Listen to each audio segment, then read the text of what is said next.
안녕하세요. 여기는 서울시청 광장입니다.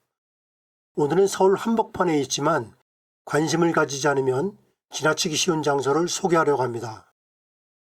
시청 앞에서 조선호텔 방향으로 길을 건너면 커다란 평산문이 눈에 들어오는데요.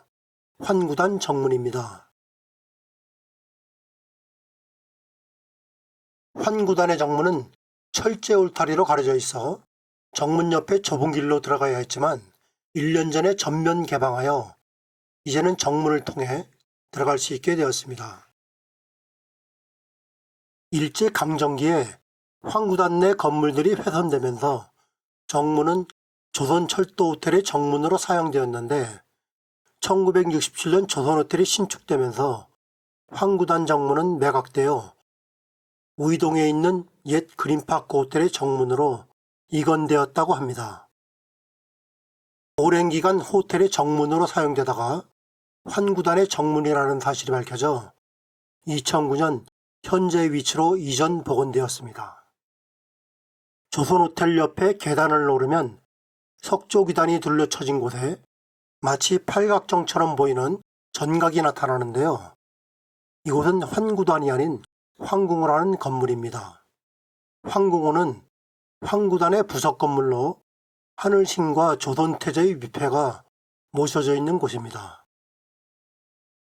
환구단은 고종 황제가 하늘에 제사를 지내던 곳으로 1897년 환구단에 나아가 하늘에 제사를 지낸 후 황제로 즉위했던 곳입니다. 대한제국의 성립을 대내에 알리기 위한 상징적인 곳이죠.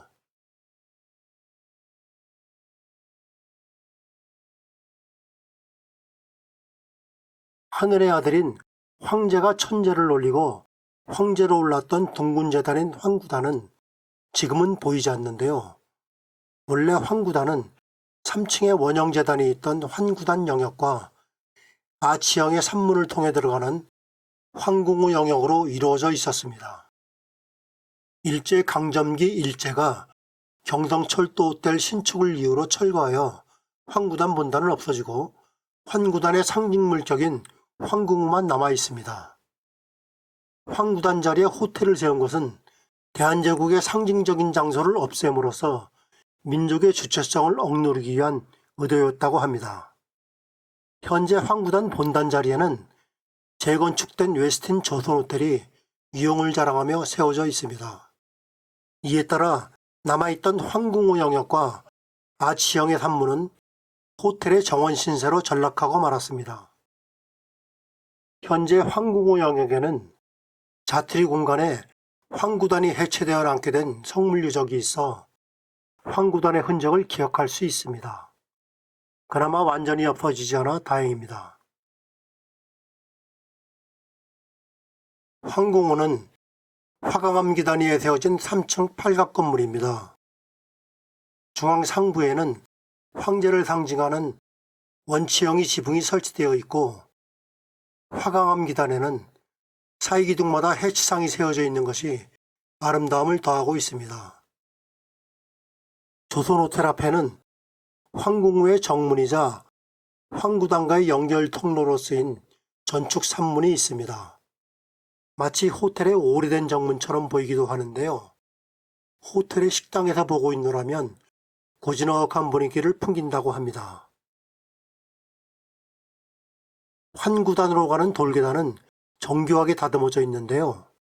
계단 양쪽 소맷돌에는 선악을 구분하는 해태가 자리하고 있고 억한 답도에는 정교한 조각에 용문양이 새겨져 있는데요. 양쪽 옆으로는 신령스러운 짐승 서수가 지키고 있습니다. 모두 정교하게 다듬어져 있어 당시의 조각수를 엿볼 수 있을 것 같습니다. 계단을 올라 산문을 통해 바라본 황궁의 모습은 한편의 그림을 보는 것 같습니다. 산문 천장에는 용그림이 그려져 있는데요. 산문의 아름다움을 더하고 있습니다.